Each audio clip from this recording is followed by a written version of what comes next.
शांति। सत्यम शिव सुंदरम। सतचित आनंद स्वरूप सत श्री अकाल मूरत सदाशिव परम पिता परमात्मा की प्यारी संतान, प्यारे भाइयों तथा बहनों, आज दिनांक 3 अक्टूबर 2022 की मुरली का मंथन प्रस्तुत है। वर्तमान समय दुनिया में युद्ध के हालात बनते जा रहे हैं। ये तृतीय विश्व युद्ध की ओर बड़ी तेजी से अग्रसर होता जा रहा है। इंसान की दुर्दशा तो देखिए, जिस शाख पर बैठा है उसी को पूर्णतया काटने के लिए इंतजाम कर रहा है। अगर विभिन्न देशों को देखा जाए और स्पेशली उनका बजट, तो एक बड़ा हिस्सा तो वेपन्स ऑफ वार बनाने के लिए ही खर्च हो जाता है। और यदि वही पैसा विश्व के नवनिर्माण में लगाया जाए तो देखिए, कुछ हद तक तो संसार सुखी हो ही सकता है। अमीरी गरीबी की खाई को किसी हद तक पाटा जा सकता है, कम किया जा सकता है। वैसे भी देखो, आर्मी, नेवी, एयरफोर्स अर्थात थल सेना, जल सेना और नभ सेना, इन पर बहुत भारी खर्चा होता है। चाहे युद्ध हो न हो, लेकिन इन्हें मेंटेन तो करके रखना पड़ता है ना। तो मेंटेनेंस चार्जेस कितने होते हैं? भगवान शिव कहते हैं, तुम हो रूहानी गुप्त योद्धा, तुम्हें परम पिता परमात्मा से बहुत बड़े ज्ञान का बारूद भी मिलता है और गोले मिल रहे हैं। तुम जानते हो, इन रूहानी अस्त्र शस्त्रों से तुम माया रूपी शत्रुओं पर विजय प्राप्त कर सकते हो, क्योंकि माया बहुत बड़ा शत्रु है। कभी काम का गोला, तो कभी क्रोध का गोला, कभी अहंकार का गोला, तो कभी मोह का गोला। ये डालकर तुम्हारी रूह को जख्मी कर देती है ये माया, क्योंकि ये आंतरिक युद्ध है ना। तुम बच्चे जानते हो, बाबा कहते हैं कि अभी इस ईश्वरीय ज्ञान द्वारा इन आसुरी कौरवी वृत्तियों पर विजय पा रहे हैं। ये रूहानी सेना माया पर जीत पहनकर स्वराज्य की स्थापना कर रही है। आज का प्रश्न है, किस राज को समझने से तुम बेफिक्र बादशाह बन जाते हो? तो उत्तर है, तुम बच्चे काल चक्र अथवा सृष्टि चक्र के राज को अच्छी प्रकार समझ गए हो।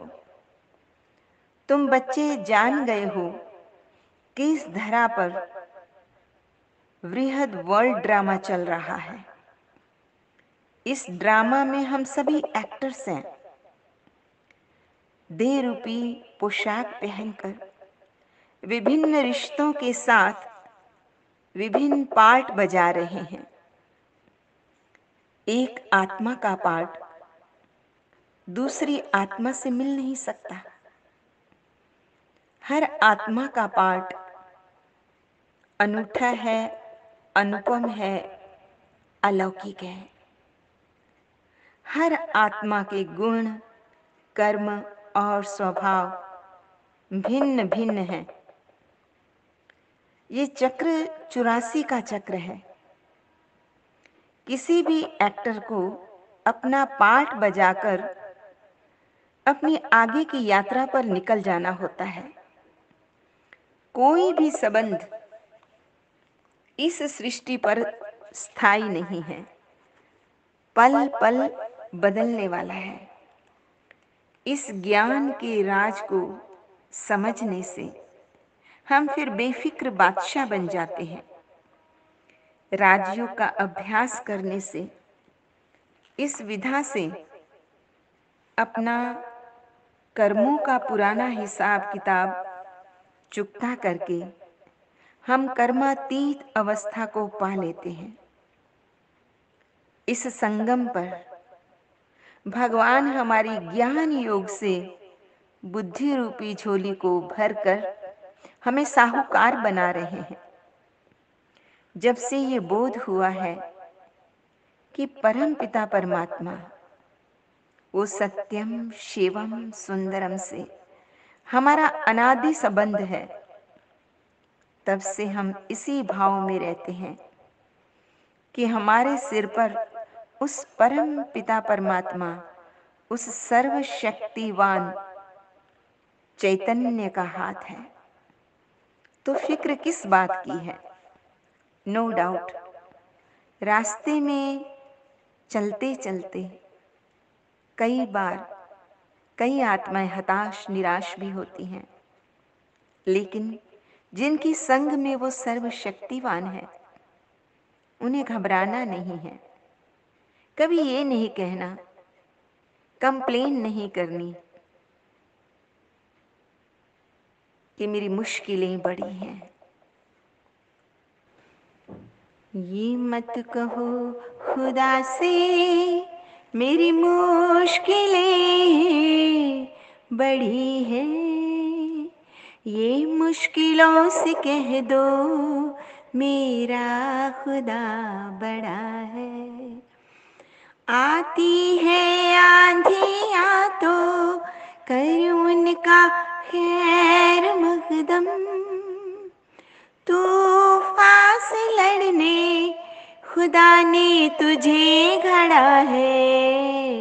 ये मत कहो खुदा से मेरी मुश्किलें बड़ी हैं, ये मुश्किलों से कह दो मेरा खुदा बड़ा है। अग्नि में तप कर सोना है और भी निखरता, दुर्गम को पार करके हिमालय कोई चढ़ा है।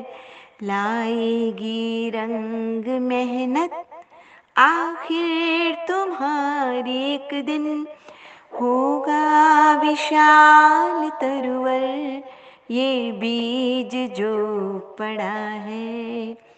ये मत कहो खुदा से मेरी मुश्किलें बड़ी हैं, ये मुश्किलों से कह दो मेरा खुदा बड़ा है। वो सर्व शक्तियों से जब साथ है हमारे, हर काम उसके रहते हरगिज हुआ पड़ा है। पल भी हारना ना, हिम्मत का कदम बढ़ाओ, हजारों कदम बढ़ाने वो सामने खड़ा है। ये मत कहो खुदा से मेरी मुश्किलें बड़ी हैं, ये मुश्किलों से कह दो मेरा खुदा बड़ा है। मेरा खुदा बड़ा है, मेरा खुदा बड़ा है। आगे बाबा ने कहा कि मुरली में तुम जो इम्पोर्टेंट वर्ड सुनते हो उन्हें रिवाइज करना है, अर्थात मनन चिंतन करना है। मुरली के नोट्स भी जरूर लेने हैं। फिर बाबा से कई बच्चों का ये क्वेश्चन होता है कि हम सदा खुश नहीं रहते हैं, तो कैसे खुश रहें? तो बाबा ने कहा कि अगर तुम चाहते हो कि निरंतर खुशी बनी रहे,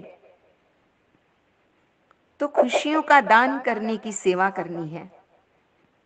जितना खुशियों को बांटेंगे, उतना ही खुश नसीब बन जाएंगे। ज्ञान और योग की गहराई में जाओ,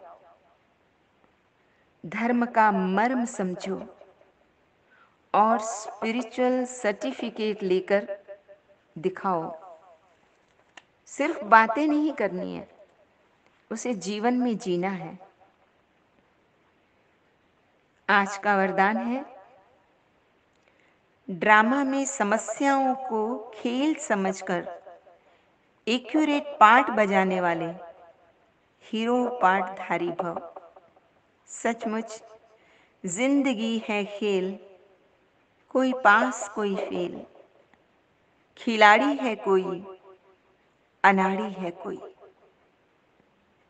हर कोई अपना पार्ट इसी तरह से बजा रहा है।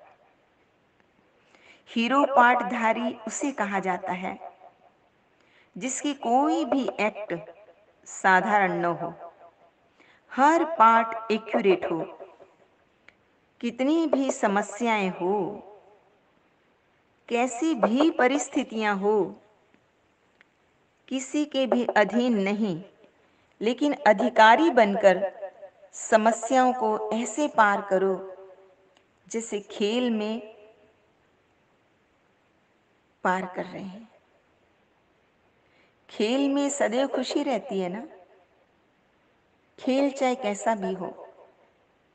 बाहर से रोने का भी पाठ क्यों ना हो, लेकिन अंदर में बोध रहे कि ये सब बेहद का खेल है।